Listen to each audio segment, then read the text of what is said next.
jogo virou. Abrangem outros indivíduos que não só mim. STF vai investigar conduta de Sérgio Moro em delação suspeita na Lava Jato. O alto comando da malandragem. Comandantes das Forças Armadas da época de Bolsonaro são suspeitos de receber salário indevido. Exatamente é por isso que o senhor teve tanto apoio. O de cima sobe, o de baixo desce. Relatório mostra que os 5 homens mais ricos do mundo dobraram a fortuna da pandemia para cá. E 60% da humanidade ficou mais pobre.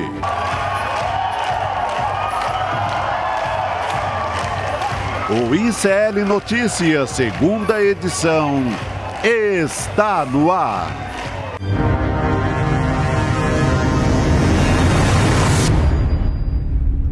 Olá, boa noite, seja muito bem-vindo, seja muito bem-vindo. ICL Notícias, segunda edição, está no ar. Estamos ao vivo, ou melhor, estamos ao vivaço nos canais do Instituto Liberta e também Eduardo Moreira no YouTube. Salve, salve também você que está nos acompanhando agora pelo canal Com Brasil, rede de televisão por assinatura, né? Pública, na verdade, comunitária, disponível em algumas redes de TV por assinatura. Já estamos aqui a postos, eu e meu parceiro de todas as segundas-feiras. Dia de ter muita coragem, semana começando, Gabi, semana boa para você da comunidade CL, você que está ligado na gente, dia de muitas notícias. E como disse aí o Oliveira, dia de reviravoltas. O mundo gira. Capota. Capota. A gente vai começar por aí justamente falando por isso. Esse vai ser o nosso tema principal aqui, né, Chico? Falando sobre essa história aí que relembra os embriões da Lava Jato. Vamos falar da farsa jato, né? A farsa jato. E de uma profecia. Eu vou falar de profecia, porque esse vídeo aqui de 2017 é ou não é uma profecia? Vai se cumprindo. Vamos ouvir. Fala, presidente. Certo. Então, deixa eu lhe falar uma coisa, doutor. Eu espero que essa nação nunca abdique de acreditar na justiça. Agora, eu queria lhe avisar uma coisa. Esses mesmos que me atacam hoje, se tiverem sinais de que eu serei absolvido, prepare-se, porque os ataques ao senhor vai ser muito mais forte do que eles fazem até ministro da Suprema Corte, que não pensa como pensa a empresa brasileira hoje. Tá aí, uma profecia. Começa a se cumprir essa profecia. Prestes a perder o seu mandato de senador no Tribunal Regional Eleitoral do Paraná, numa ação movida, veja, pelo PT de Lula e pelo PL de Bolsonaro, por uso indevido de recursos durante a sua campanha. Sérgio Moro, né? Sérgio Moro agora vai ser investigado por determinação do Supremo Tribunal Federal, atendendo a um pedido da Polícia Federal e da Procuradoria-Geral da República. Sérgio Moro vai ser investigado por fraude em ações de delação premiada. E, se confirmada essa investigação, vai responder por crimes de coação, chantagem, constrangimento ilegal e organização criminosa. Vai ser condenado por mentir e manipular inquéritos da Lava Jato. E o Supremo Tribunal Federal, através do ministro Dias Toffoli, pediu a abertura dessa investigação, desse inquérito, contra Sérgio Moro, a cônjuge Rosângela Moro, e pelos heróis da Lava Jato, né, liderados por Deltan Dallagnol, Carlos Fernando, aquela turma de Curitiba, que posava nos autórios assim como os salvadores, os paladinos da justiça. Já dizia, acho que Nelson Rodrigues, né? A moralidade é o último refúgio dos canalhas. Pode ser por aí. Bom, no caso do Moro, né, o Tacla Duran, que a gente já falou dele aqui no passado. E com ele também, né? Hein? Dele e com ele também. Acusou de vendas de sentença judicial. Será que Moro vai abrir as contas? Moro gosta muito de dinheiro disse numa entrevista o ministro Gilmar Mendes do Supremo Tribunal Federal. Sérgio Moro e também Dallagnol, disse Gilmar Mendes numa entrevista à Roda Viva, gosta muito de dinheiro. Será que vai ter que abrir as contas? Né? Quando foi preso Tony Garcia, a gente entrevistou o Tony Garcia aqui falando exatamente do que está acontecendo agora. Lá em 2006, né, no começo, não existia ainda a Lava Jato, um prenúncio de Lava Jato.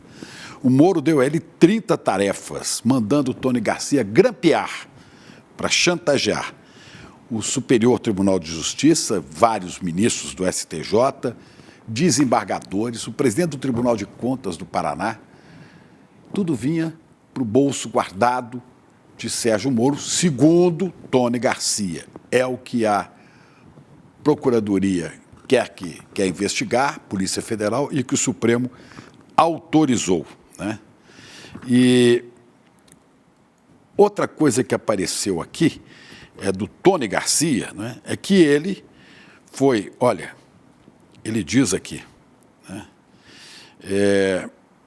Posso afirmar e provar perante a Justiça, diz o Tony, que fui obrigado por Sérgio Moro, em conluio com Deltan, Januário Paludo e Carlos Fernando, a dar entrevista à revista Veja em 2005 com acusações forjadas por eles, imputando culpa a José Dirceu. O roteiro dizia que eu fui testemunha ocular de dinheiro em espécie dentro de um jatinho, o qual seria entregue a Zé Dirceu e ao PT em São Paulo.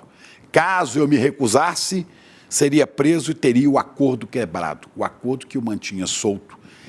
Nós ainda vamos recuperar, não hoje, mas recuperar vários trechos daquela entrevista do Tony Garcia para a gente, que ele dizia que o Moro mandava ele usar até câmeras em casa para ver com quem que ele falava e o que ele poderia pegar. E querendo atingir gente, outros juízes, né, inclusive juízes federais, desembargadores do TRF4, né, e juízes e ministros do Superior Tribunal de Justiça. Não é? Isso tudo começou a vazar com o Tony e a coisa acelerou com a chegada do juiz Ápio, que depois foi afastado da 13ª Vara Federal de Curitiba, porque essas investigações, Moro as mantinha sob sigilo. Não é?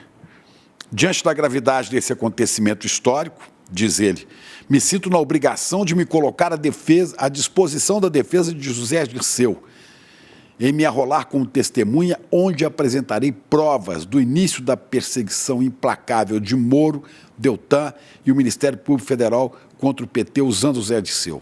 Só posso tornar públicas estas acusações graças ao doutor Ápio, que remeteu meu acordo ao STF. Caso contrário, esses criminosos permaneceriam impunes. Não é? Bom, o Moro tinha um sonho de ser presidente da República. Gorou, como diz lá em Minas, gorou. Ministro do STF também, né? Ele queria ir para o STF. Já está no STF agora, mas sob investigação. E pode lá ficar, não na cadeira de ministro, mas na cadeira de réu. Isso tudo pode acontecer muito mais rápido do que a gente imaginava. Perda do mandato é coisa rápida. E a condenação por outro, o julgamento e posterior condenação por esses crimes todos pode vir. Moro diz que não viu nenhuma irregularidade nas suas ações. Direito de defesa dele. Mas há uma capa interessante da Veja de 2015. Aí, olha só. Retrospectiva 2015. Sérgio Moro. Ele salvou o ano. Né? Veja pesquisou 300 sentenças de Sérgio Moro nos últimos 15 anos, descobriu as raízes da determinação e eficiência desse juiz que deu ao Brasil a primeira esperança real de vencer a corrupção. Pois é, tá aí, Veja. Envelheceu como leite. Veja, e outros veículos de imprensa que o colocaram como salvador do ano e salvador do Brasil, está na hora da meia-culpa, né? Está chegando a hora de explicar como é que nós, eu falo nós assim, ampliando isso, a imprensa brasileira, entramos não na Lava Jato, mas na farsa jato. Eu quero dedicar essa abertura aqui, esse pensamento de hoje, a Luiz Carlos Cancellier, o reitor que se matou depois de sofrer implacável perseguição de Dallagnol, de Sérgio Moro e da delegada Érica Marena, que apresentaram provas forjadas contra ele. E tirou completamente o seu ânimo de viver. Então, esteja onde estiver, Luiz Carlos Cancellier, professor, reitor, isso vai resgatando a sua imagem para o Brasil. É isso, nós vamos começar falando disso, porque tem gente para comentar aí. Opa, sim. Cancellier aí, ó, o reitor que tirou a própria vida, não suportando a pressão moral, né, o escárnio contra ele. Vamos aí conversar com quem sobre isso? Está aí na linha com a gente? Já deve estar por aqui nos aguardando. Rogério também lembrou que a gente tem uma charge para puxar a qualquer momento aqui. Ah, tem uma charge do meu amigo Arueira, olha aí. Arueira, que faz charge lá no 247, tem um marreco voando aí. Um marreco batendo asas. A fuga do marreco. Tá aí. Rogério Jordão que nos lembrou aqui no Meu Ponto, nosso editor-chefe, sempre à espreita, sempre a postos aqui. E quem está a postos, inclusive, para continuar essa história do Moro com a gente, é obviamente, né, gente, uma pessoa que acompanhou toda a história da Lava Jato e também que revelou a Vaza Jato, aqui junto com a gente, Leandro Demore. Boa noite, querido. Salve, salve. Demorou, Demore? Boa noite. Boa noite, meu querido. Tudo demorou, bem? Demore? Demorei, mas apareci. Não, eu pergunto se demorou a abertura do inquérito contra Sérgio Moro. Vamos trazer um pouco de contexto para o Demore poder comentar. Nem todo mundo acompanhou o noticiário hoje também. Quem acompanhou o editorial ou está chegando agora. O ministro do Supremo Tribunal Federal, Dias Toffoli, determinou essa abertura de inquérito na corte contra o senador e ex-juiz, ex-ministro de Bolsonaro, Sérgio Moro. Senador, parece que, né, futuro ex-senador. E também os procuradores que atuaram num acordo de delação premiada que foi considerado o embrião da Lava Jato. Isso aconteceu depois dos pedidos da Polícia Federal e também da Procuradoria-Geral da República. É o caso ligado, como o Chico descreveu agora, que foi um relato ao Supremo Tribunal Federal feito pelo ex-deputado estadual do Paraná, o Tony Garcia. E o Sérgio Moro, como a gente já ressaltou aqui, também deu o pronunciamento dele, né? Ele tem direito de defesa, ele disse que não houve irregularidade nesse processo e a gente vai tratar desse caso aqui com o Demore. E a partir de agora, vou refazer a pergunta do Chico Pinheiro, né, Demore? Demorou? Demorou bastante. Vamos lembrar que a gente vai estar passando aí em 2024, a Lava Jato começou em 2014, a gente está falando de 10 anos do começo da Lava Jato, demorou um pouco, né? Bastante, inclusive. E agora, em junho desse ano, faz 5 anos que o Intercept publicou, no dia 9 de junho de 2019, as primeiras matérias da Vaza Jato. Mais de 100 reportagens depois, nós vimos aí algumas repercussões importantes, claro, a soltura do ex-presidente Lula, o próprio Moro foi considerado um juiz suspeito pelo STF, lembrando que o Lewandowski, agora que é o ministro da Justiça, foi um dos principais juízes na época, inclusive citou os diálogos da Vaza Jato no seu voto na declaração de suspeição do Moro. Agora, pairam várias dúvidas em relação aos procedimentos da Lava Jato, não só os divulgados pela Vaza Jato, mas também vários outros procedimentos. Eu vou lembrar 2 aqui. Um deles é o Tony Garcia, que a gente está falando agora aqui. O Tony Garcia, ele alega que ele foi usado pelo Moro, né, instrumentalizado pelo Moro, como uma espécie de espião, e isso não é trabalho de delator, né? Um delator tem que delatar o que viu, o que conhece, entregar as provas e deixar que a Justiça faça seu trabalho, que o Ministério Público faça seu trabalho, ofereça denúncia, e se for o caso, o juiz vai aceitar a denúncia e aí teremos um julgamento com o direito de defesa e seguir todo o rito legal. Agora, a acusação do Tony Garcia é que o Moro tenha usado ele para, eventualmente, como ele diz, a acusação dele, grampear outras pessoas, de modo que as pessoas não sabiam que estavam sendo grampeadas. Essa é a principal acusação desse delator. Mas há outros problemas também na Lava Jato, né? Vamos lembrar a delação do do Alberto Youssef, né? O Alberto Youssef, considerado o paciente zero da Lava Jato, o primeiro doleiro a ser preso, o primeiro delator também a confessar os próprios crimes e entregar a outras pessoas. O Youssef já tinha sido delator do Moro no escândalo do Banestado, que era um escândalo que tinha acontecido muito antes da Lava Jato. Ele foi uma espécie de embrião de delação premiada no Brasil, antes até mesmo da lei das delações premiadas, num modelo que o Moro acabou importando da Itália, né? Na Itália você tem toda uma legislação para isso, no Brasil não se tinha, foi ter só mais tarde, e a questão é que o Youssef, ele cometeu um pecado capital que nenhum delator pode cometer, que é voltar a delinquir. Então, o Moro tinha feito um acordo com ele enquanto juiz durante o caso Banestado, o Youssef participou ali como delator do caso Banestado, e o que se pede a um delator é que ele não volte a cometer os mesmos crimes que estava cometendo e pelos quais deveria ser julgado, pois então que o Youssef volta a delinquir. Antes dele virar delator da Lava Jato, ele delinque mais uma vez em relação à lavagem de dinheiro, evasão de divisas, e aí o Moro aceita uma nova delação. Isso é uma coisa muito estranha, muito esquisita, porque na prática você não pode premiar a mesma pessoa duas vezes por ter cometido os mesmos crimes. O Youssef, na verdade, teria que ter sido retirado as benesses que ele ganhou enquanto delator do Banestado, e ele teria que, no limite, ir para a cadeia, perder os seus bens, pois não foi isso que aconteceu. Ele vira delator novamente, ele é premiado novamente depois de delinquir pela segunda vez em um segundo caso, e o Youssef, a Nelma Kodama e vários outros doleiros, o próprio Dario Messer, que agora a Justiça do Paraguai está em cima dos bens dele no Paraguai, essas pessoas que viram delatores em determinados momentos na Lava Jato, Gabi e Chico, elas saem do processo da Lava Jato com uma pena muito baixa, alguns deles ficam um tempo na cadeia, mas depois saem, e principalmente saem com milhões de reais em bens e dinheiro vivo. Eles ganham o direito à delação e ganham o direito a manter bens e patrimônio que eventualmente adquiriram por conta dos seus casos criminosos. E isso é um absurdo que se coloca desde o começo da Lava Jato. Isso não é uma novidade que a Vaza Jato trouxe, isso é uma coisa que muita gente já apontava. Eu faço sempre um exemplo que eu gosto de usar, que é, graças ao Moro nós ficamos mais familiarizados com isso. O Moro usava o exemplo da Operação Mãos Limpas na Itália, a Mani Pulite, né? A Mani Pulite, ela foi tocada, na verdade, por um procurador substituto da província de Milão. Na época, era uma investigação que inicialmente investigava empreiteiras que tinham construído, que tinham reformado um hospital local em Milão, e aí esse procurador ele começa a abrir investigação e descobre que metade dos partidos da República Italiana estão envolvidos em corrupção. Aquilo causa, obviamente, um cataclismo na Itália. Os partidos italianos eles são refundados, tanto é que os nomes antigos que os partidos italianos conservavam desde lá do pós-guerra, por exemplo, a Democracia Cristiana, que era o partido mais conhecido da Itália, eles se fecham, se refundam com novos nomes, inclusive.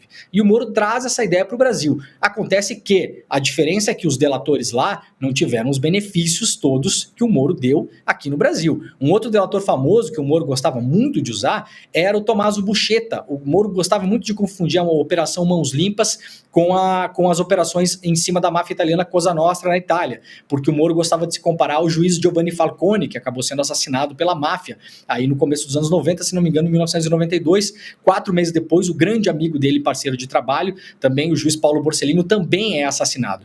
Primeira coisa que o Giovanni Falcone não tem absolutamente nada a ver com a Mãos Limpas. O Giovanni Falcone era o juiz de instrução de um processo chamado Maxi Processo na Itália, que era um processo, uma investigação em cima da máfia italiana Cosa Nostra. E o Giovanni Falcone, ele consegue abrir uma janela para olhar para dentro da máfia a partir da visão de um delator, que é o Tommaso Buscetta, que é um italiano famoso, morou no Brasil durante 3 períodos, nos anos 50, nos anos 60 e nos anos 70, foi preso pela ditadura militar aqui, torturado, inclusive, pela ditadura militar, e levado para a Itália, e ele se torna um colaborador do Moro. Só que o que acontece com o Tommaso Buscetta, ao contrário das benesses todas que o Moro misteriosamente dá para esses delatores que estão muito próximos dele já, aí a gente pode falar já há mais de 10 anos, no caso do Alberto Youssef. O Tommaso Buscetta, ele perde tudo, ele não fica com um centavo, ele não fica com uma casa, com um carro, com dinheiro na Suíça, com dinheiro em lugar nenhum, com posses no Paraguai, como é o caso do Dario Messer. O Tommaso Buscetta, ele entra no programa de proteção a testemunhas, ele vai morar nos Estados Unidos sob um novo nome, porque ele colabora também com a Operação Pizza Connection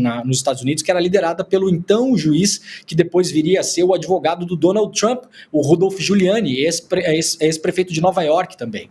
Então, vejam a diferença do tratamento. O Tommaso, ele tem que se esconder, mudar o seu nome, mudar a identidade, mudar a família dele com muita frequência nos Estados Unidos até o final da vida dele, quando morre de câncer aos 73 anos na cidade de Nova York. Aqui no Brasil, o Moro é um cara muito mais legal com os delatores, né, o Chico Pinheiro? Delano, Demore, é o seguinte, o Moro hoje está sob uma avalanche de mensagens, de críticas nas redes sociais, é uma verdadeira avalanche, é um maremoto, é um tsunami, né? E ele hoje ficou caladinho. Agora, há pouco, ele soltou um Twitter.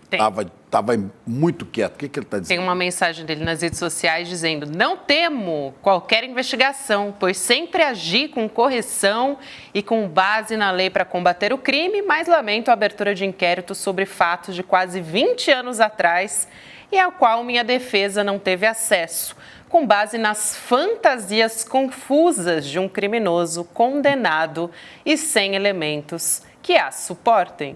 Curioso, né? Como existem outras medidas agora, né?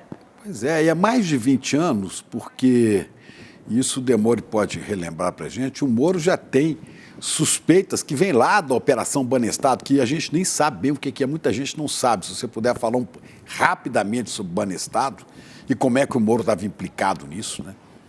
Claro, Chico, o Banestado era um caso de um banco, né, estadual, desses bancos estaduais, que acaba se descobrindo um esquema lá também de lavagem de dinheiro que envolvia, na época, o que se chamava de Operação Dólar Cabo. Esse Dólar Cabo, depois ele foi proibido no Brasil, você não podia mais fazer ele. E o fim do Dólar Cabo é um pouco o embrião dos doleiros. Eu já expliquei uma vez como funciona a esquema dos doleiros aqui, mas acho que rapidamente para as pessoas entenderem o que é um doleiro. O doleiro, ele é um cara que basicamente tem dinheiro em vários lugares do mundo. Então ele é um cara que tem dinheiro na Espanha, em Luxemburgo, na Suíça, no Paraguai, no Uruguai, nos Estados Unidos, no México. É um doleiro, é uma pessoa que tem condições de ter capital sonante, dinheiro, em vários lugares do mundo. Quando você pratica um caso de corrupção no Brasil, por exemplo, você vai lá e rouba um dinheiro público, ou você é um traficante de drogas, um traficante de armas, você está fraudando licitação, você recebe um dinheiro por baixo dos panos, você precisa esquentar esse dinheiro. Quando é pouco dinheiro, no Brasil, o jeito mais fácil de fazer é com posto de gasolina e restaurante, é o jeito mais fácil de fazer. Agora, quando é muito dinheiro, o que é que os doleiros fazem? O cara chega na mão do doleiro aqui no Brasil e fala: doutor Alberto Youssef, eu tenho aqui 20 milhões de reais que eu preciso esquentar esse dinheiro. O que eu faço com isso? O Youssef fala o seguinte: você dá esse dinheiro para mim e eu vou dar esse dinheiro para você num outro país. Aí essa pessoa vai e abre uma empresa nesse outro país, por exemplo, em Luxemburgo. A pessoa abre uma empresa em Luxemburgo. E aí o Youssef deposita esses 20 milhões de reais na empresa dessa pessoa em Luxemburgo. E aí, a partir desse momento, ela traz esse dinheiro para o Brasil, simulando a venda de serviços ou produtos, por exemplo. Então, ela monta uma empresa aqui no Brasil para fabricar, sei lá, o sorvete. E ela contrata um plano de marketing de uma empresa de Luxemburgo. Então, ela tem que pagar ou receber dessa empresa de Luxemburgo, ou vice-versa. Então, esse dinheiro vem para o Brasil em forma do pagamento de serviços ou produtos. E a partir desse momento, esse dinheiro está quente, porque é aquilo que eu sempre falo, né, Gabi? Quem rouba dinheiro de qualquer modo não quer esconder esse dinheiro debaixo do colchão, quer comprar Ferrari, quer comprar Porsche, quer comprar Rolex, quer comprar joia da Arábia Saudita, quer comprar relógio Cartier, aquela coisa toda. Patek Philippe, essas coisas aí, né? Patek Philippe. Isso, exatamente. Então, esses doleiros, eles são fundamentais nessas operações para a lavagem de dinheiro de montantes muito grandes. E aí, o Moro fala em mais de 20 anos, por quê? O caso do Youssef é um que remonta lá ao caso Banestado, desses casos do Dólar Cabo, que foi feito na época, e o Tony Garcia também é um caso anterior à Lava Jato. O Tony Garcia, ele é pego em um esquema de corrupção no Paraná, também nessa época, e o que ele alega é que o Moro usou isso para chantageá-lo, para que ele pudesse grampear, por exemplo, essas pessoas de modo ilegal. Então, são casos tarefas. que pairam... Viu, Demore? 30 tarefas. 30 tarefas isso foi ilegais, estranhas, né? Exato.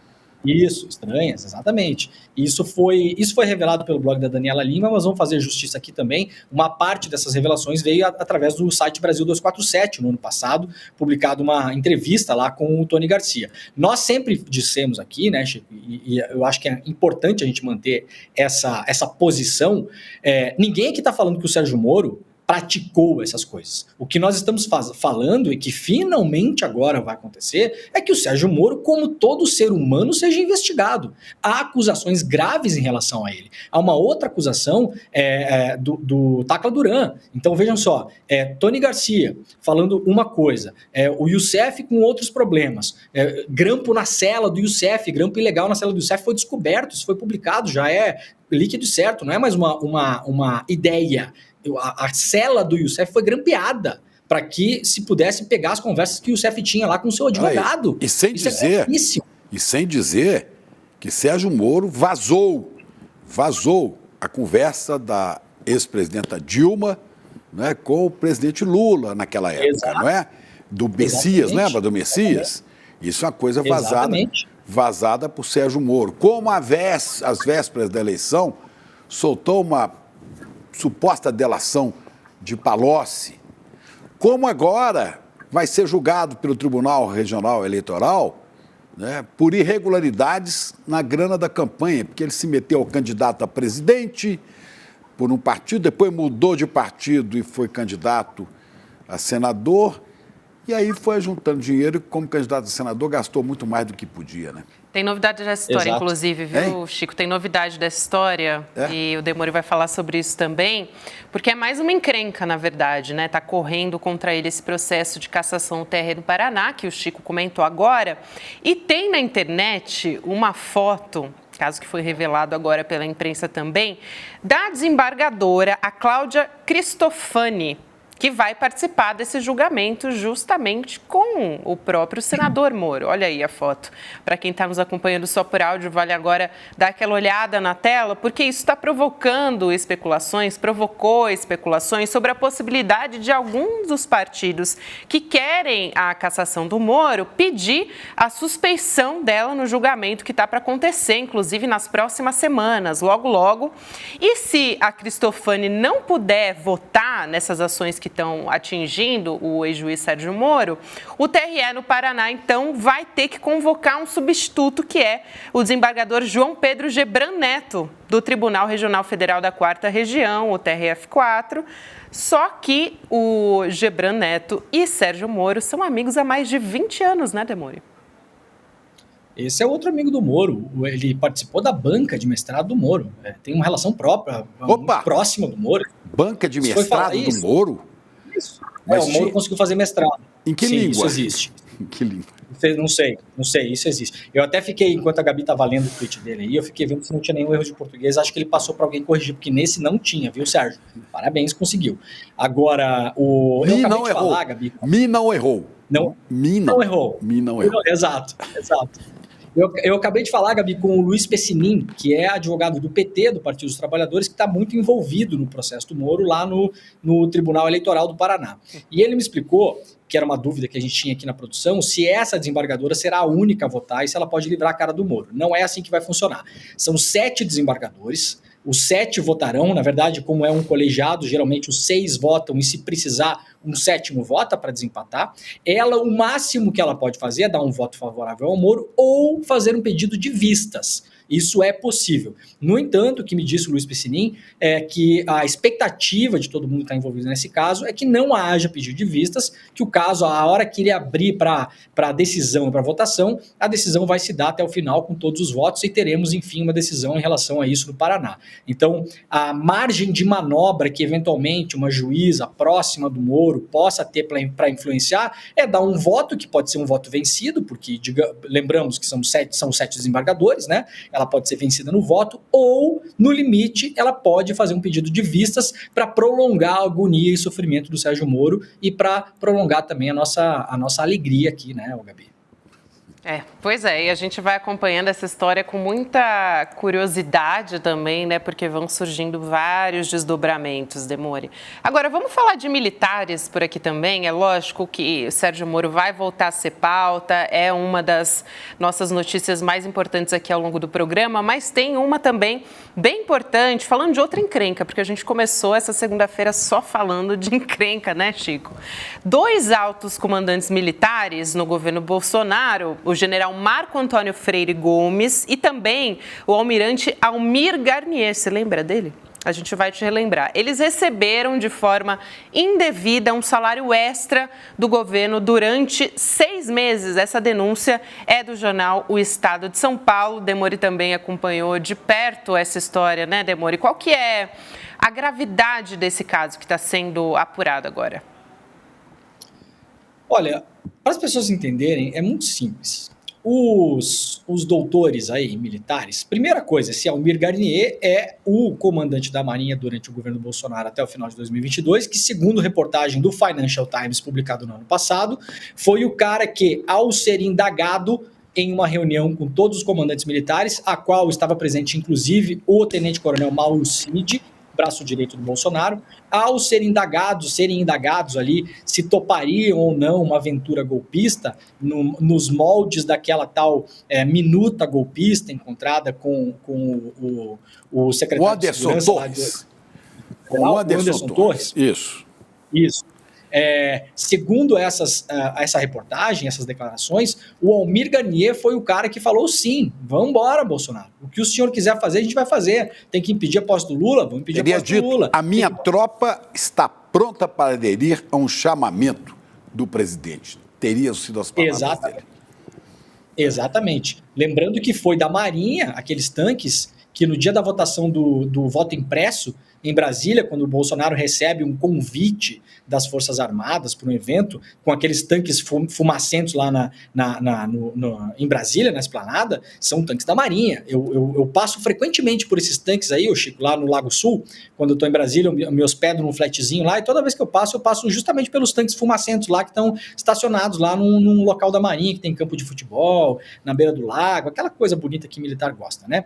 Bem bonitinho, bem pintadinho, bem organizado. E aí, esses caras, para as pessoas entenderem o que aconteceu, eles saíram do governo, e aí eles declararam que tinham emprego em empresas privadas. E com isso há um mecanismo aí nas Forças Armadas que, se você tiver um convite de uma empresa privada para trabalhar, por 6 meses você ganharia uma bonificação das Forças Armadas. Acontece que os repórteres do Estadão apuraram, e vou só fazer um parênteses aqui, eles apuraram falando que as empresas nunca empregaram esses caras. Então, aparentemente, eram contratos, digamos assim, fictícios, né? Os caras apresentaram isso como desculpa para ganhar essa grana. Eu vou só fazer um parênteses aqui, Chico e Gabi, sendo muito respeitoso, como sempre, tá? Quem assina essa reportagem é o Tarso Lohan e o André Chalders, são os mesmos repórteres da Dama do Tráfico. Eu não quero pegar no pé de ninguém, mas assim, por correção com o nosso público, com a nossa comunidade, eu fico com 2 pés atrás em relação às matérias assinadas por eles depois da Dama do Tráfico, porque não foi a última, teve outra na semana passada também, uma matéria cheia de erros, cheia de problemas, falando num novo orçamento secreto no governo federal, o que depois se provou não era secreto, os nomes dos deputados estão lá aprovados, então assim, são repórteres... Só para as pessoas se lembrarem, né? A Dama do Tráfico é a mulher daquele traficante lá do Amazonas que esteve numa reunião com um servidor do Ministério da Justiça, indicada pelo governador do Amazonas, né, e que quiseram jogar, né, um conluio do governo com traficantes nas costas do Flávio Dino. Não sei se só para lembrar disso, né? Exatamente. Então eu só espero, Chico, que dessa vez eles tenham feito um bom trabalho e principalmente a editora deles em Brasília tenha feito um bom trabalho também. E para não, né, só para não deixar a nossa audiência no escuro, acho importante a gente falar isso, né? Porque a notícia tem procedência. Ela vem do Jornal do Estado de São Paulo, que tem errado muito, né? Para a gente ficar aqui em termos mais tranquilos, né? Tem errado muito em relação às matérias que tem feito nos últimos tempos. E esses 2 repórteres em especial têm um histórico recente aí que não é um bom histórico em termos técnicos de jornalismo, para ninguém chorar em rede social depois que eu estou expondo colega e blá blá blá e mimimi. Não é isso. Estou falando que nós temos, sim, que ter um olho a mais em cima do trabalho desses repórteres, principalmente se eles são editados na editoria de Brasília, que é uma editoria que já se provou que tem muitos e muitos problemas. É do mesmo lugar, Chico, quando saiu a outra matéria do ano passado, dizendo que o Lula tinha liberado $1 bilhão de empréstimo para o Maurício Macri vencer a eleição. Matéria que se provou depois, de novo, também incorreta. Então, como esse pãozinho vem do mesmo lugar da outra padaria que fez os outros pãozinhos, então é só para a gente cuidar, para comer um pedacinho antes, para ver se não está estragado. Mas se a matéria estiver correta, é um escândalo, né? Pois é, e lembrando que você falou aí do almirante Garnier, esse que disse que teria dito, né, que estava com a tropa pronta para dar o golpe, esse era o comandante da Marinha que se recusou a comparecer à posse do presidente Lula. Isso. E que, naturalmente, fica sob suspeita também da minuta do golpe, dos atos do 8 de janeiro. Isso tudo vai ter que ser apurado ainda, está sendo apurado, né, pela Polícia Federal, por determinação do ministro Alexandre de Moraes do Supremo. Nesse caso que está sendo apurado aí pela reportagem do Estadão, em um dos casos que eles relatam, a partir dessa consulta da Comissão de Ética Pública, os valores recebidos na quarentena passam de R$100 mil. Isso em um caso, né? A gente está falando de várias denúncias e também um deles, além dos militares, um dos nomes é o Garigan Amarante Pinto, também um dos beneficiados aqui. Ele foi nomeado como diretor de ações educacionais do FNDE em junho de 2020 e também ligado ao presidente do PL, né, o Valdemar Costa Neto, Demore. E a gente pode imaginar também, Gabi, de novo, caso a reportagem esteja correta, e esperamos que esteja, pelo amor de Deus, em algum momento esses dois precisam acertar, né? Então vamos torcer para que esteja correta a matéria. O governo Bolsonaro teve 6.500 militares na máquina pública. Então, eu posso imaginar que esses aí não são os únicos, né, Gabi? 6.500 militares, se você colocar assim, ó, se 10% fez coisa parecida, a gente está falando de 650 militares que pegaram dinheiro público quando não deveriam ter pegado. Então, acho que vale a pena uma investigação um pouco mais detalhada, inclusive, talvez, aí no Tribunal de Contas da União, né, ou até mesmo da Polícia Federal, se for o caso da Polícia Federal se meter nisso, mas aparentemente parece mais uma investigação do Tribunal de Contas da União. Esse é o Garigan, que está na tela agora, para quem está nos acompanhando. Inclusive, o general Freire Gomes, ele consultou a Comissão de Ética Pública no dia 20 de março do ano passado, 3 meses depois que ele deixou o comando do Exército, e aí ele informou, aqui de acordo com o Estadão, pretender atuar como consultor de empresas, vendendo produtos estratégicos para as Forças Armadas, participar do conselho da Abrablin, administração, da Associação Brasileira de Blindagem, Abrablin, de quem diz ter recebido uma proposta formal, só que aí a Abrablin negou que tenha feito essa oferta para ele. Esse aí está metido nesse negócio. Tem um outro general, né, que estava vendendo e recomprando só para dar um exemplo aqui, joias nos Estados Unidos, né, o pai do tenente-coronel Cid. É danado, é muita história envolvendo gente de várias estrelas do oficialato brasileiro. O Almir Garnier Santos, que também é o nosso velho conhecido, como Demore disse, que foi o que se mostrou ali pronto para atender a solicitação, né? Solicitação que na época a gente estava falando de um golpe. Ele disse ter recebido uma proposta formal para trabalhar como consultor no SIND, Sindicato Nacional das Indústrias de Materiais de Defesa e Segurança. E aí o sindicato depois disse para a reportagem do Estadão que não houve contratação para o quadro de pessoal nem para a prestação de serviço, especificamente para o SIND desde 2022 até o momento. Então, também vai ter que dar explicações depois dessa reportagem aí. O mais curioso disso tudo, Gabi, é que se tudo estivesse certo, mesmo assim estaria errado. Por quê? Vejam o movimento de porta giratória que esses militares fazem. Eles vão para a reserva e imediatamente vão trabalhar na iniciativa privada em empresas que eventualmente fazem negócios com o governo. Ou seja, eles ficam dentro da máquina pública durante décadas. Quando termina a carreira deles, eles vão vender serviços de lobby, porque eles têm todas as informações. Você imagina, sai o Almirante Garnier, vai trabalhar numa empresa de blindados, não sei o quê. Gente, na próxima vez que tiver uma licitação para vender blindados para o governo, o Garnier vai chegar e falar, olha, a gente lá, eles compram esse tipo de blindado, é assim, o cara que resolve isso aqui é o fulano de tal, o cara da tesouraria é meu amigo, o fulano não sei o quê. Não estou falando do Garnier, estou fazendo aqui hipoteticamente, né? Então, para além de tudo, se tudo isso estivesse certo, ainda assim estaria errado, seria muito bom a gente discutir, inclusive, que oficiais do mais alto oficialato, que passaram décadas nas Forças Armadas, ganhando dinheiro das Forças Armadas, que se aposentam com salário integral, essa gente não pode de jeito nenhum ir trabalhar na iniciativa privada. É um absurdo, porque eles mexem com segredos estratégicos do Estado brasileiro, se aposentam com salário integral justamente para que tenham um conforto financeiro e não precisem trabalhar para a iniciativa privada, que depois vai participar de licitações com o governo federal. Muitas vezes se metem em empresas de segurança privada, né? É muito comum isso também. Segurança privada. Isso. E vem com a chancela, nós fomos. Mas é bom você ficar com os 2 pés atrás mesmo, Demore, porque a matéria não só vem dos repórteres da Dama do Tráfico, né? Como vem do Estadão. Eu quero só lembrar aqui, en passant, que eu resgatei aqui o editorial do Estadão hoje, falando sobre Marielle, né? E ele joga suspeitas sobre o comportamento do Estado de São Paulo, joga suspeitas sobre o comportamento do ministro Flávio Dino. Vou ler só o finalzinho aqui.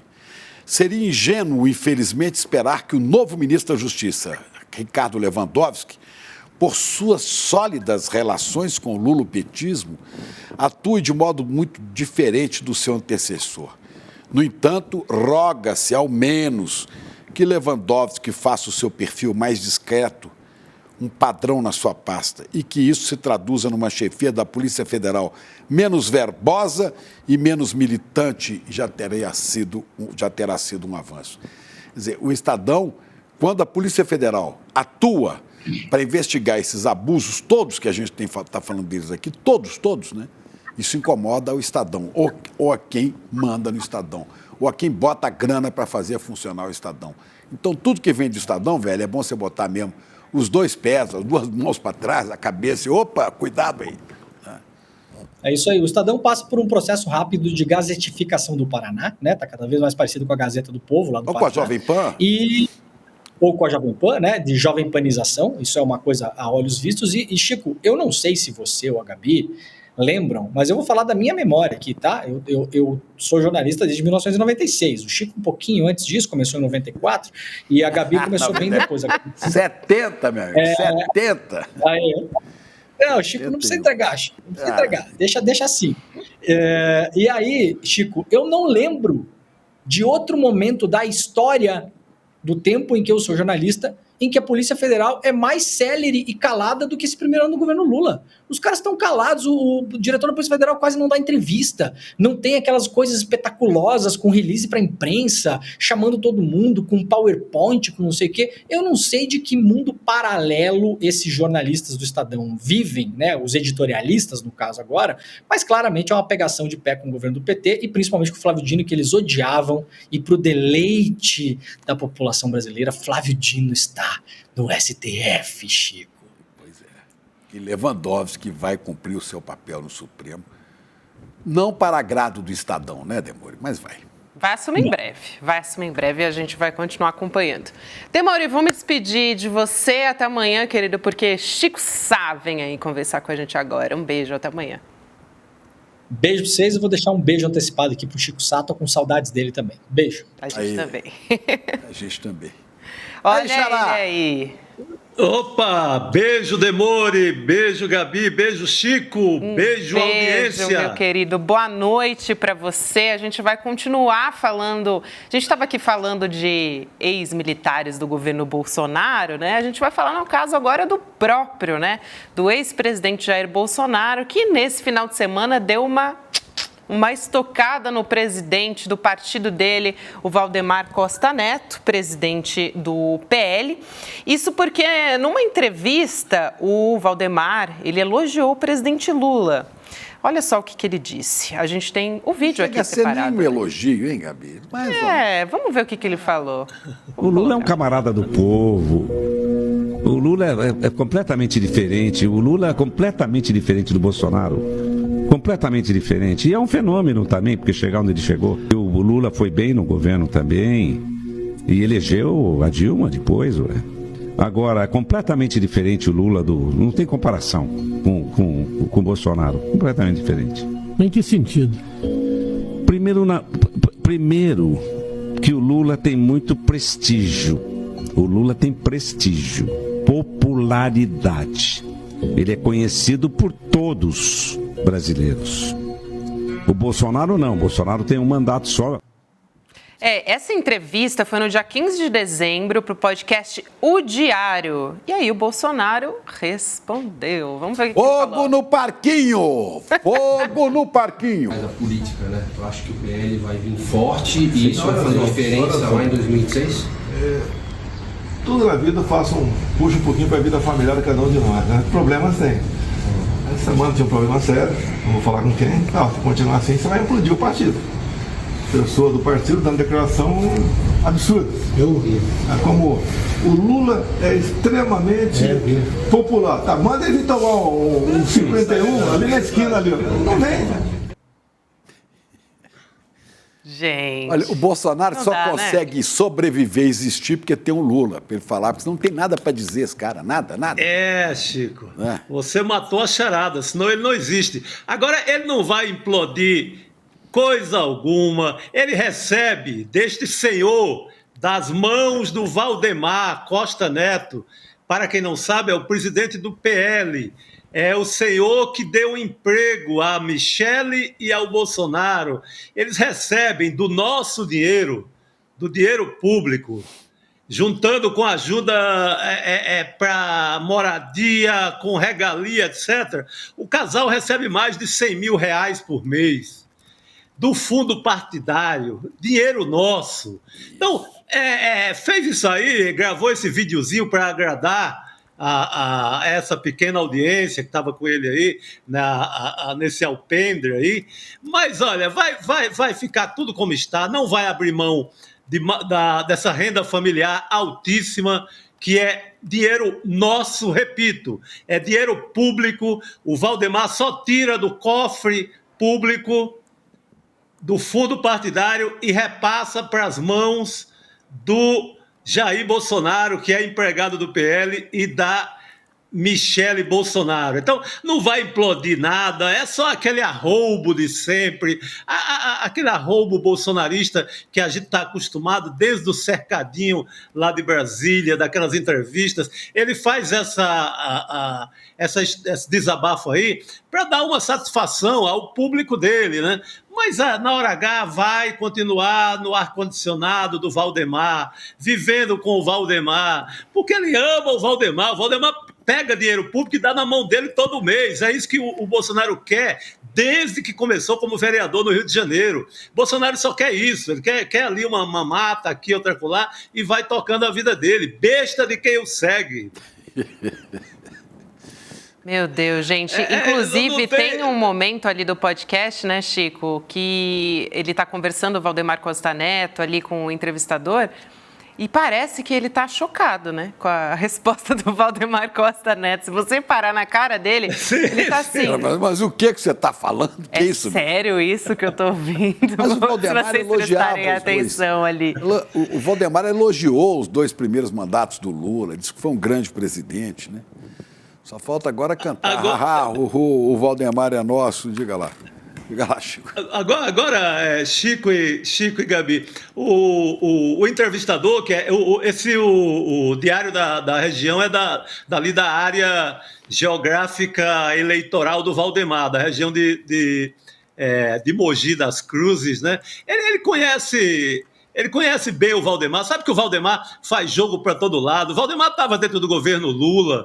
Se tiver governo, ele aos pouquinhos ele vai cavando ali uma brecha, já vai estar no governo também, porque ele não pode ver um governo que ele entra.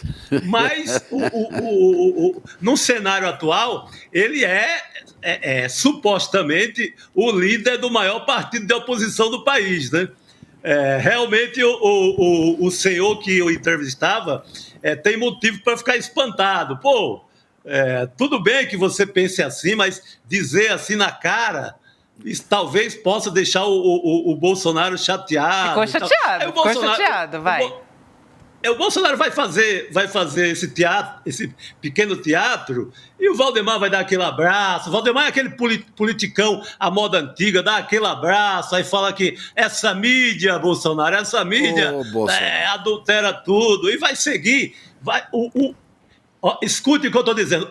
Bolsonaro não sai da sombra. Onde tem uma boa sombra, com muito dinheiro e dinheiro público, que ele não precisa trabalhar. Imagina, é o sonho dele.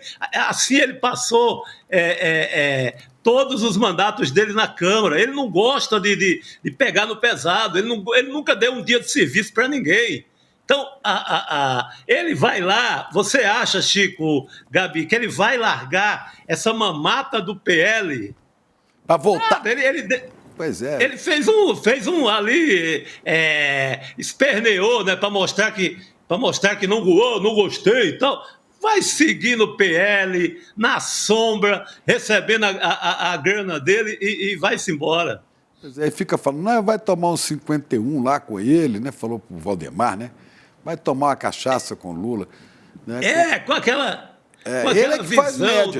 Ele é que fazia média, comendo frango com farinha e caldo de cana, não sei onde, né? Aquela lambança toda. É inveja, né? Ele fica dizendo que Lula toma 51 na esquina, que aconselhando o Valdemar a tomar uma 51 com ele.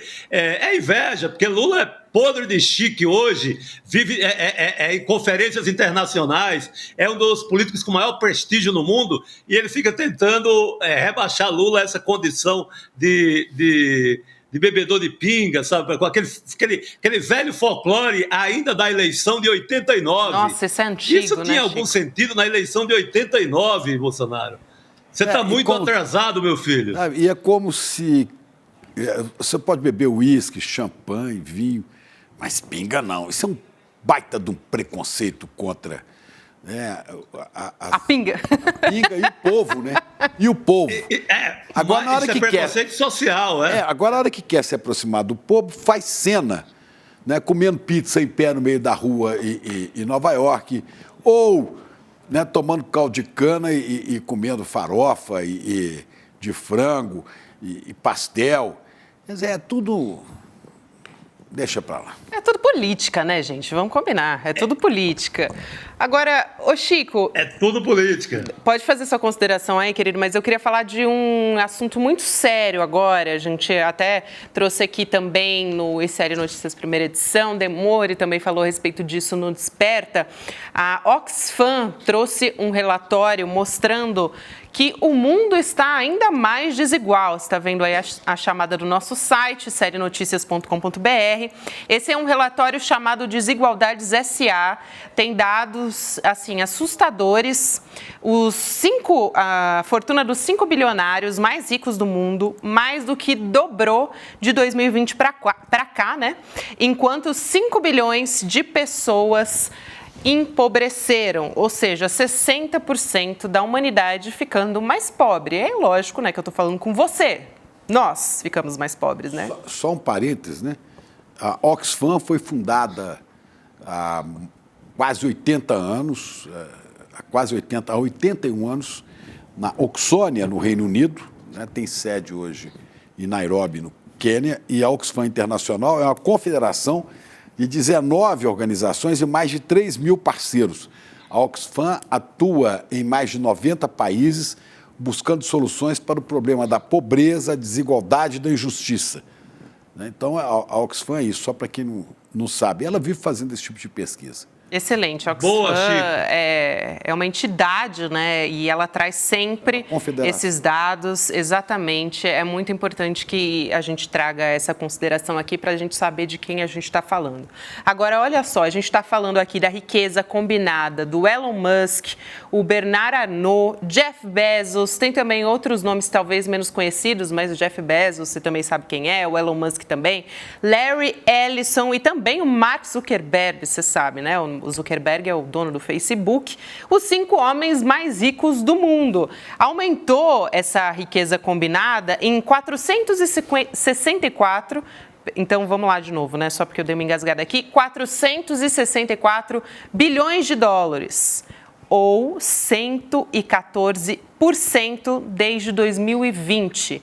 Gente, esses bilionários, eles são grandes, né, donos de grandes monopólios. A gente está falando aqui do Bernard Arnault, do Jeff Bezos, né, donos dessas redes X, o Twitter, Facebook, WhatsApp, são plataformas gigantescas. A gente está falando das Big Techs.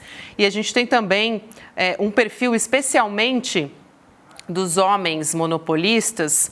Vou pedir aqui para o Gabriel Vento colocar algumas dessas artes aqui na nossa tela. O Bernard Arnault, por exemplo, é presidente da Moët Hennessy, Louis Vuitton.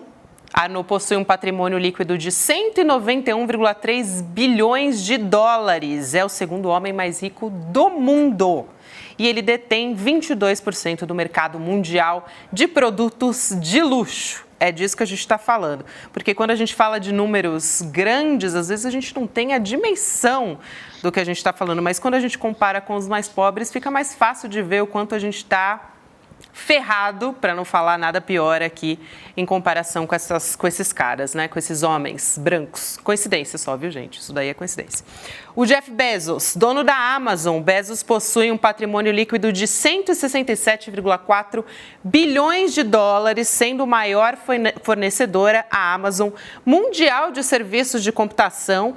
A empresa dele está no centro do comércio eletrônico, produzindo agora séries de televisão, que a gente acompanha, né? A Amazon Prime, aliás, o Amazon Prime, né? Tem também o Aliko Dangote, tem o Júlio Ponce Leroux, que são outros aqui bilionários, mas eu vou pedir para o Chico já ir comentando, daqui a pouco a gente traz os outros destaques aqui, eu trouxe pelo menos os mais famosos, os nomes mais conhecidos, para a gente ter uma ideia de quem a gente está falando, né, Chico? Exatamente, Gabi. O Chico falou da origem da Oxfam Internacional, e aqui no Brasil ela é dirigida pela Kátia Maia, que é uma socióloga e que ela é do conselho do ICL, do Instituto de Conhecimento Liberta, aqui, que nos guia aqui nesse noticiário de todos os dias às 6 da tarde. Então, a Kátia apresentou essa pesquisa hoje com o Eduardo Moreira no ICL1. Eu aconselho, foi uma aula dos dois sobre desigualdade no mundo. E nessa aula tem um ponto que é crucial. Tem aquela visão mais ou menos romântica ou ingênua, vamos dizer assim, de que bastaria o esforço, a luta, o suor de cada um, que a gente chegaria também lá, que a gente ficaria rico e, assim, romanticamente, diminuiríamos a desigualdade. Eu vou dizer para quem pensa assim que, olha, sinto muito, mas não será dessa forma, não tem como ser dessa forma. Para diminuir a desigualdade, como ressaltaram o Eduardo e a Kátia, vai ter que diminuir a riqueza desses caras, vai ter que diminuir a riqueza desses barões. O mundo não vai mudar se não tirar um pouco dessas pessoas.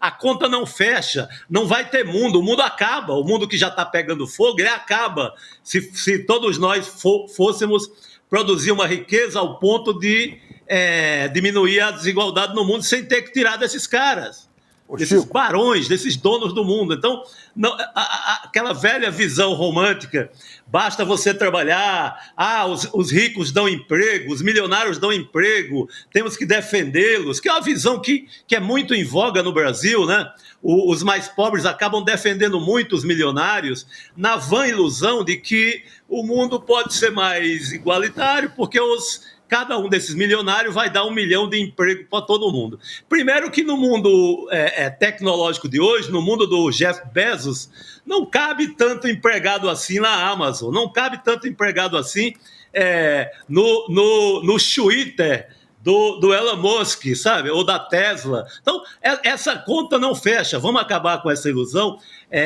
Por isso da preocupação enorme da Oxfam, dizendo que vai ter que ter alguma mexida. Será uma mexida tributária, como o Brasil tentou fazer aqui, e mal conseguiu arranhar a riqueza dos mais ricos? Ou será de outra forma? Eu não tenho a receita, mas alguma coisa vai ter que mudar. Lembra, Gabi, daquele mundo que nos prometeram depois da pandemia? Opa! Que ia ser um mundo cor-de-rosa, que o mundo ia mudar, que não ia ser mais injusto? Foi completamente o contrário. Chico, esses caras ficaram mais ricos ainda na pandemia. Se você correr para o Brasil, a mesma coisa. Pegue o pessoal das Americanas. O trio das Americanas está entre os 5 mais ricos do Brasil. Chico, eles só fizeram fortuna. Chico, e os 6 homens mais ricos do Brasil, tem uma fortuna igual a 40% dos brasileiros. A 40%, quer dizer, seria 160, não, 40%, 80 milhões de brasileiros. 80 milhões de brasileiros, não é, têm a fortuna, têm o patrimônio igual a 6 brasileiros, apenas 6. Essa desigualdade, ela é absurda, ela é completamente absurda. E não pode dar certo. Exatamente. Agora, você pega a reforma tributária, né? A gente teve foi o possível, foi a reforma que deu para fazer na negociação com o Arthur Lira, na negociação com o Centrão, na negociação com a Fiesp, com as federações de indústrias e etc. Foi o que deu para fazer. Mas mexeu ali, digamos, um pouquinho, porque vai ter um pouco mais de imposto da camada mais rica. Mas não chega nem perto de resolver o problema. A gente teria que ter uma reforma tributária pensando em resolver, porque no romantismo que rico vai dar emprego para pobre, isso não bate, essa conta não vai fechar nunca. Vai dar emprego sim, vai dar emprego pagando um salário, talvez menos do que um salário mínimo, né, sem nenhum direito trabalhista. Não vai dar emprego. Por isso que a Amazon, né, Chico, você falou sobre a pandemia, a Amazon cresceu horrores, porque todo mundo pedia pela internet, engoliu os mercados. Não vai dar emprego, porque o mundo hoje é mais moderno. O mundo hoje é do empreendedor. Verdade, de si mesmo. Pessoal do iFood, que anda de bicicleta, pessoal do Uber, né? As meninas que têm que recorrer muitas vezes ao OnlyFans, esses sites, né? E tem uma turma de magnatas se enriquecendo em cima disso. Olha, o motorista de um carro de aplicativo, ele faz uma corrida de R$50 e deixa 15, 20 para o aplicativo. Quer dizer, ele trabalha 30% para o aplicativo e depois é que ele vai receber o dele. E não tem nenhum seguro, e não tem nenhuma garantia, né? E como gosta de dizer o presidente Lula, aquele que vai na bicicleta levando a comida dos outros, né, vai sentindo o cheiro da comida que ele não vai comer, e às vezes ele está com fome. É o mundo dos empreendedores, gente, dos empreendedores. Exatamente. Você tocou num ponto, Chico, que é crucial também, que são esses subempregos, né? Esse precariado nacional que a gente está criando com Uber, iFood e etc. Que é uma camada completamente desprotegida. Se uma pessoa dessa, que traz nossa comida de bicicleta, adoece, essa pessoa morre, essa pessoa está desamparada de tudo, não tem plano de saúde, não tem seguro algum e não vai sequer poder trabalhar no dia seguinte, ela não vai ter a renda do dia seguinte. Então, são esses serviços que têm feito esses super bilionários mundo afora. Empreendedores de si mesmos. Cresceu muito na pandemia, aquela que prometia distribuir, né? Cresceu muito ali. Gente, como diriam... A ilusão de que teríamos outro mundo, um mundo mais humanizado, mais preocupado com os mais pobres, um mundo menos desigual, tudo aquilo que nos prometeram naquelas matérias românticas durante a pandemia, nada disso chegou até agora, Gabi. Estou esperando esse mundo que me prometeram.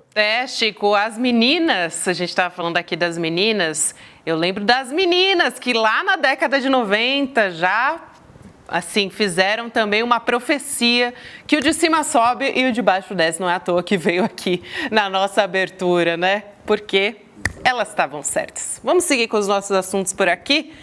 A gente vai voltar a falar de Sérgio Moro e para isso eu vou convidar o Fernando Fernandes, doutor Fernando Fernandes, que é advogado aqui. Faz tempo que a gente não vê o doutor Fernando Fernandes no ICL Notícias. Doutor, obrigada por aceitar nosso convite. Boa noite, prazer falar contigo. Prazer é meu. Feliz 2024 para vocês. E é um prazer estar aqui, mais uma vez. Prazer é nosso te receber, doutor. Vamos voltar a falar de Sérgio Moro, desse inquérito no Supremo Tribunal Federal, que foi pedido pelo ministro Dias Toffoli, e também o caso da foto da desembargadora no TRE. Queria te ouvir primeiro a respeito do inquérito, doutor. Qual que é a sua avaliação? A gente finalmente parece que está encaminhando para ter pelo menos algum tipo de, não interrogatório, né? Algum tipo de investigação a respeito disso, doutor? Eu estou aqui na minha frente com a decisão do ministro Dias Toffoli, que determina a investigação em relação ao Sérgio Moro. Primeiro, o pedido de investigação foi um pedido feito pela Procuradoria da República. E esse pedido tem passagens de uma extrema gravidade de que as denúncias feitas pelo Tony Garcia é de que o Sérgio Moro se utilizou dele para perseguir, gravar ilicitamente seus desafetos, inclusive do Tribunal Regional Federal, desembargadores daquele tribunal. Quer dizer, colocou, como já se sabe, o Tony Garcia para fazer parte de atos, inclusive, promíscuos em relação a isso. Ou seja, a investigação é sobre um abuso de autoridade, a realização de uma organização criminosa com o envolvimento de procuradores do Sérgio Moro na perseguição de desafetos dele e na armação em relação ao grande negócio que virou a delação premiada, com o envolvimento, possível envolvimento da sua mulher e de um advogado, seu compadre, ou seja, um desvio de sua função pública mais grave até do que a mancha que ele já tem declarada pelo Supremo Tribunal Federal em relação a um juiz parcial. Aqui se fala em desvio de finalidade dele, em abuso de autoridade, realizando uma organização criminosa de extorsão e de persecução de desafetos dele, inclusive no Poder Judiciário. Chico? Bom, professor, eu quero lembrar também, boa noite para o senhor, eu estava revendo hoje uma entrevista do ministro Gilmar Mendes e falando que Moro e a turma da Lava Jato, os procuradores, né, o ministro Gilmar Mendes, eles gostam muito de dinheiro, Há suspeita também de enriquecimento dessa turma ou de tentativa de enriquecer? O Gilmar Mendes fala muito bem em relação à formação de um estamento de poder. E veja que são várias ações, desde a tentativa de um desvio de uma multa bilionária da Petrobras, contra a Petrobras, na verdade, que os procuradores da República forneceram a autoridades americanas elementos sigilosos das investigações brasileiras, contribuíram ilicitamente com autoridades americanas, os recebendo no Paraná, fora dos ditames legais, contra a soberania nacional, só não receberam parte desse acordo que a Petrobras fez no exterior e foi obrigada a fazer por eles terem agido contra os interesses nacionais, porque o ministro Alexandre de Moraes suspendeu isso logo na pandemia, e agora se verifica que, cada vez mais, que o esquema de delação premiada desviava valores para advogados escolhidos delacionistas, não aqueles advogados que brigavam contra os abusos, mas aqueles escolhidos pelos procuradores da República e por Sérgio Moro, que, tenho dito e repetido, a hora que se abrir a caixa preta, que são os processos sigilosos de sequestros de bem, vai se verificar como o Sérgio Moro e os procuradores liberavam valores assim que os delacionistas, advogados, faziam as delações, para que esses advogados recebessem em lesão, seja os interesses nacionais, seja o próprio interesse da Petrobras. Chico Sá. Isso. Boa noite, doutor Fernando Fernandes. Bom voltar a falar contigo. Doutor, eu notei pelo Twitter do Sérgio Moro que há uma certa aposta em que o caso possa prescrever. Ele falou ali isso já tem 20 anos. Eu senti uma torcida infinita pela prescrição. Esse caso pode já prescrever e não dar em nada, porque o Twitter do Moro só me remeteu a esse sentimento. Olha, o Moro está minimizando o problema, mas o problema é grave, porque, veja, a questão do Tony, quando se fala em organização criminosa, em crimes graves de corrupção e etc., a prescrição são longuíssimas. Mas mais do que isso, os crimes que estão sendo investigados são crimes continuados, que foram efetivamente praticados até o momento que o Sérgio Moro deixou o cargo, que foi outro dia, para o direito penal. E prosseguiram com suas participações, mesmo enquanto não era mais juiz. Veja, quando ele saiu da magistratura, não é à toa que ele foi recebido pela Álvares e Marçal, exatamente porque há ali também uma suspeita de que ele teria recebido valores decorrentes da sua atuação como juiz. Veja, da mesma maneira que ele praticou atos que, na minha visão, podem ser caracterizados até por prevaricação, porque ele praticou atos como juiz que gerou um benefício da corrupção, que não é só dinheiro, e é o seu recebimento do cargo de ministro da Justiça. Porque, veja, nós ficamos muito focados em corrupção por recebimento de valores. Mas a corrupção é recebimento de qualquer vantagem. Receber um cargo posterior em razão da sua atuação como juiz é corrupção.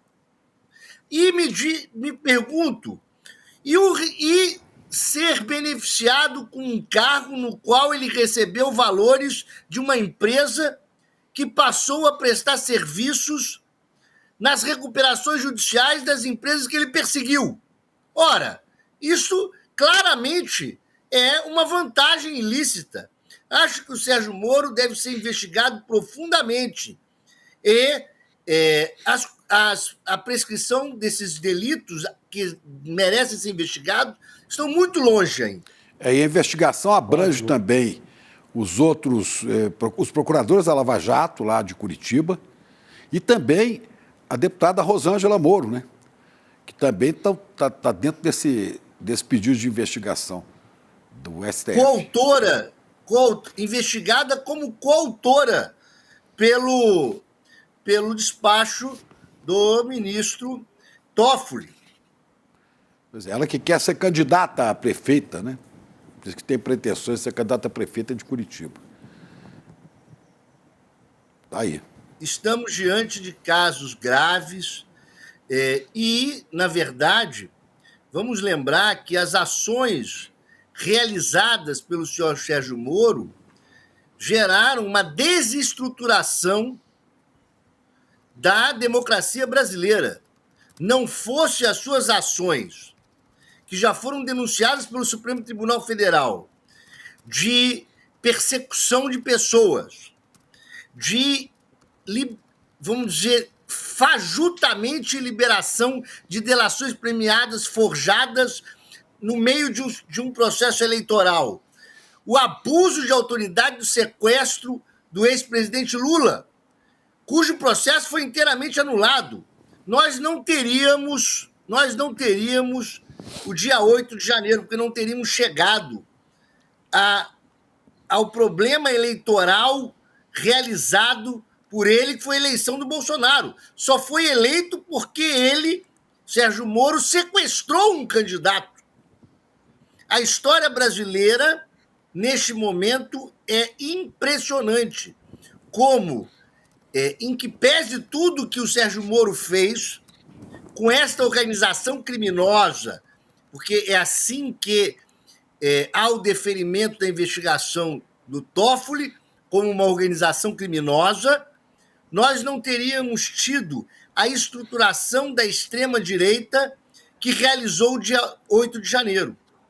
Tudo está vinculado à sua atuação integralista.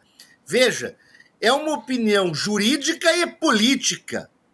Eu tenho dito repetidamente que aqueles que dizem que os presos do dia 8 de janeiro são presos políticos, são efetivamente presos políticos, porque cometeram crime políticos.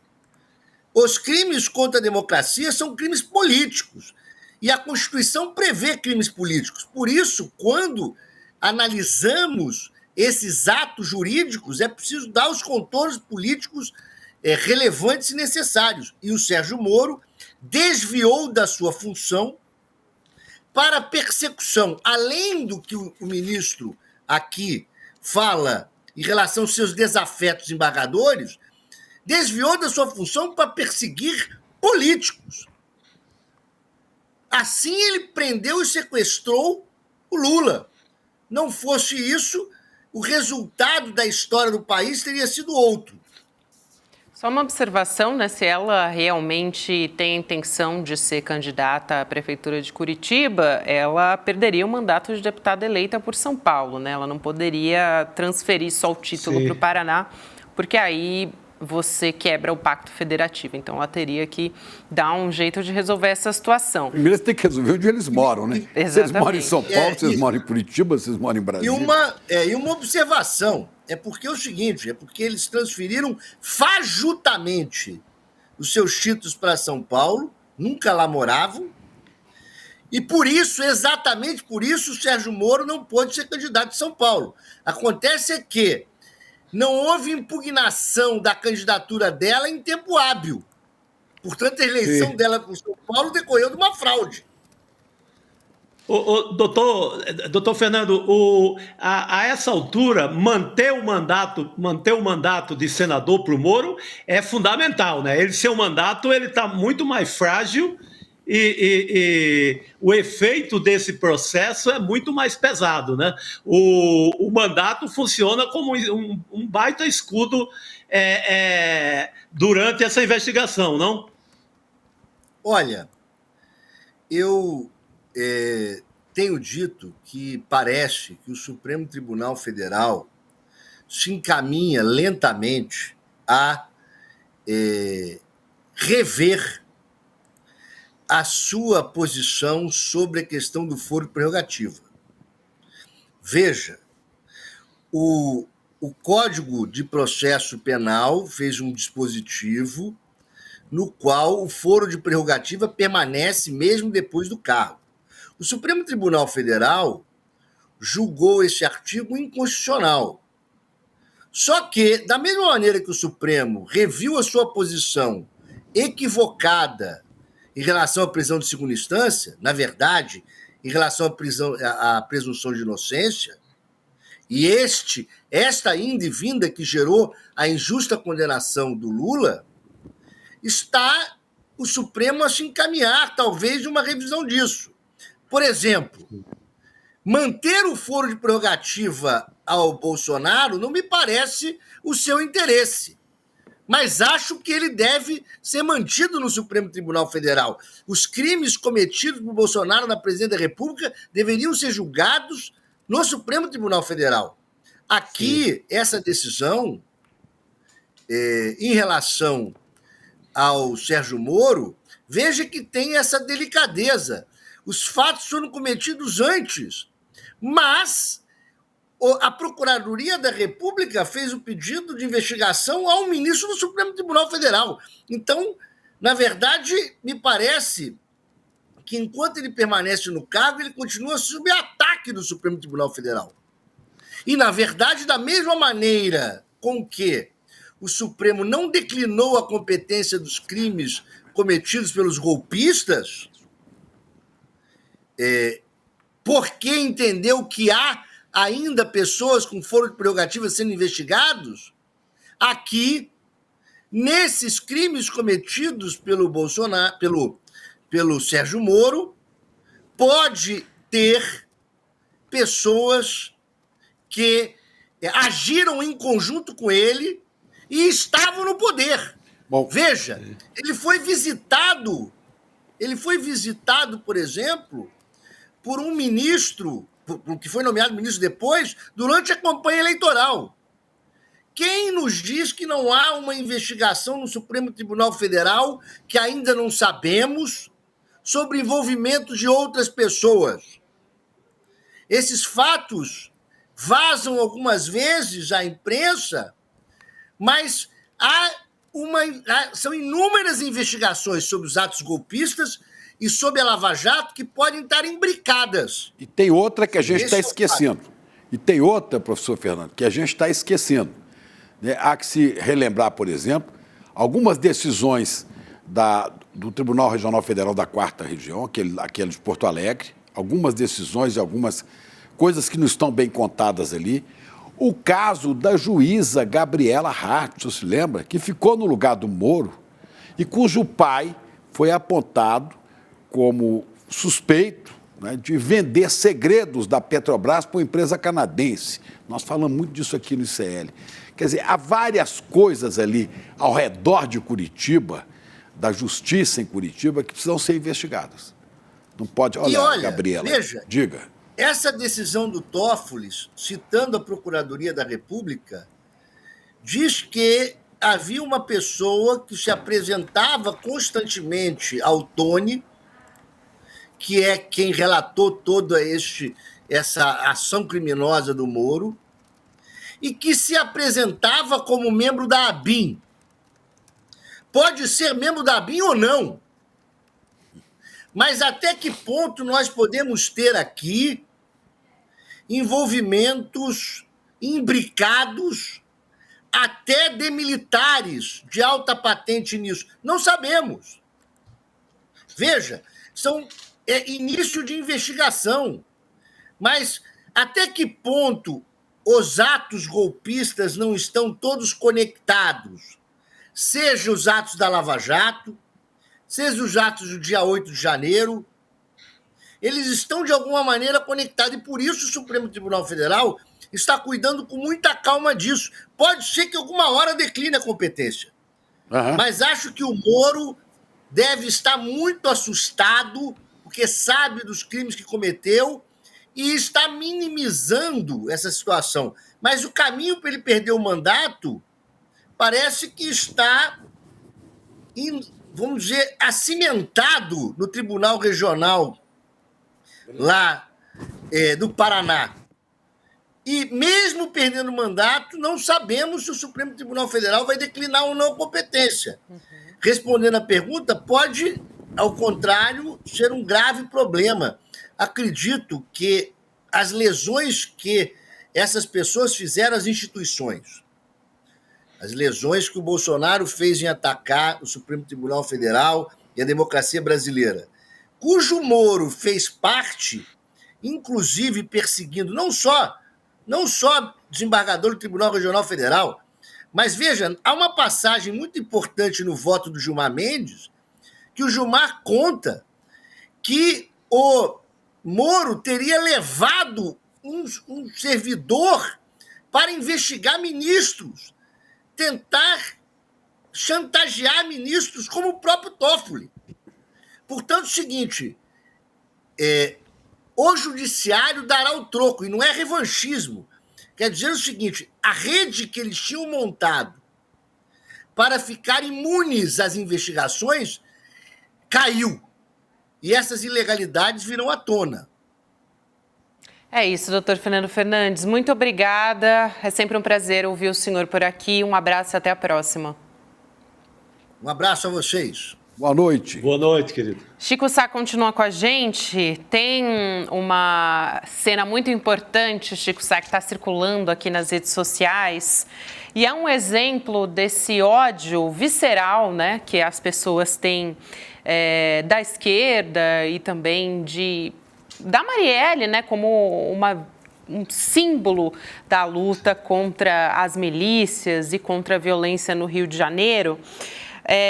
Eu quero trazer aqui o caso desse homem, a gente que está demonstrando aqui, a gente está colocando na nossa tela agora um vídeo, vou pedir para você que está nos acompanhando apenas por áudio.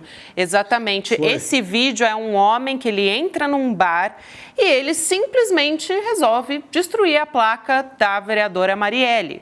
Num restaurante, esse restaurante fica em Santa Teresa, no Rio de Janeiro. A gente tem o vídeo com áudio também, vamos assistir? A gente não tem o áudio. A gente tem só essa imagem, exatamente. Sem o áudio, mas dá para ver perfeitamente, né? Ele quebrando, aí agora a gente colocou em tela cheia, dá para ver direitinho o momento que ele quebra a placa da vereadora Marielle Franco. Primeiro ele joga um quadro do Lula no chão, olha lá. Pegou aí o quadro, ele joga no chão e depois ele quebra a placa da Marielle. E isso é muito simbólico porque a vereadora Marielle Franco foi brutalmente assassinada 5 anos atrás e provoca esse ódio visceral nesse cidadão, né, Chico Sá, que se vê no direito de entrar no bar. É o ódio com desespero, né? É o desespero bolsonarista, né, Chico? Pois é, não, é o puro sumo do bolsonarismo, ainda tomado por esse ódio todo, né? Mais de um ano depois da eleição, esse senhor tomado por esse ódio todo, o moço do restaurante fica tentando segurar a situação ali, pedir desculpa a família que estava na mesa. Ele invade esse restaurante, que é um restaurante tradicional lá do bairro de Santa Teresa, no Rio de Janeiro, e faz esse espetáculo sinistro, né? Um espetáculo medonho, ainda tomado por todo aquele ódio de quem não aceitou perder democraticamente. É um sentimento que aí foi esse senhor que quebrou o quadro do Lula e a placa da Marielle. Mas é um sentimento que, infelizmente, ainda está nos corações e mentes do bolsonarismo. Eles continuam tomados por muito ódio até agora. Isso é maluquice total. É lamentável, para dizer o mínimo. Em breve, em março, a gente também vai ter o aniversário da morte de Marielle e a gente vê uma cena como essa, é algo que realmente é muito chocante. Chico, quero te agradecer muito por hoje, querido. Infelizmente, a gente terminar assim, com esse símbolo da violência, do ódio e do bolsonarismo. Mas é sempre um prazer falar contigo. Essa semana vem aí muita notícia, a gente conversa amanhã. Um beijo. Prazer sempre, Gabi, Chico, audiência. Beijo, até a próxima. Beijo, Chico. E aproveitando para a gente mandar um beijo aqui para a nossa querida Heloísa Vilela, que está de aniversário hoje, né? Ai, é verdade. Elô, parabéns aqui à distância. Um beijo para Elô. Nosso abraço à distância. Aí, Chico também quer mandar. Parabéns, Elô. Nossa guerreira Heloísa Vilela. É isso aí, com certeza. A gente dá um beijo nela na quarta-feira também, virtualmente aqui, quando ela vai vir no ICL trazer as informações e reportagem para a gente. Mas já fica aí o nosso recado para nossa querida e brava repórter Elô. Olha só, gente, lembrando que está chegando o Mapa da Mina de 2024, evento que o Eduardo Moreira faz todos os anos, previsões das oportunidades de investimento, também análise de mercado para esse ano que está começando. Ele te ajuda a fugir das armadilhas dos bancos. É isso mesmo. E olha, os bancos e as corretoras de investimento, eles costumam cobrar por esse serviço, esse tipo de informação em eventos exclusivos. E a gente aqui no ICL vai oferecer para todo mundo de graça. E só um spoiler para você ver por que vale a pena fazer, aliás, acompanhar esse conteúdo, porque ele vai ser gratuito. Porque ano passado o Eduardo Moreira acertou todas as previsões, tá bom, Chico Pinheiro, para você? Todas Ótimo. As previsões. Então fica de olho. Dá mais certo que o mercado, até que o banco, né, foi o Banco Mundial, né, que a presidente do banco encontrou com o presidente Lula lá em Hiroshima e falou: o Brasil vai crescer ali 0,8%. O Lula falou: acho que a senhora está errada. Olha só, Eduardo Moreira também não erra aqui, não dá para perder essa oportunidade. Vai ser agora, domingo, agora não, né? Agora, dia 28, vai ser num domingo, às 8 horas da noite. Anota na agenda e se inscreve, edu1.com.br/N2. Você fica agora com espiritualidade. Olha só, vai começar a partir de agora Espiritualidade na Ação, 7h30 da noite. Vamos começar agora. Boa noite para você que me acompanhou até aqui. Boa noite, Chico Pinheiro. Até amanhã. Boa noite. Coragem, hoje é segunda-feira. Vamos nessa. Coragem. Vamos lá. Quer saber o que está acontecendo com a economia do Brasil e do mundo? E de quebra saber quais são as minhas previsões para os mercados e para os investimentos em 2024? Todo ano a gente realiza um encontro chamado Mapa da Mina, um encontro que é um sucesso. Centenas de milhares de pessoas assistem a essas aulas. E em 2023, a gente acertou absolutamente tudo que a gente previu. O de 2024 vai acontecer no dia 28 de janeiro, um domingo, às 8 horas da noite. E para você se inscrever, é só clicar no link aqui em cima ou aqui embaixo. É gratuito participar. Eu tenho certeza que você vai dar muito proveito para um encontro como esse e vai te ajudar ao longo de todo o ano, seja lá a sua atividade. Se inscreve agora e a gente se encontra lá.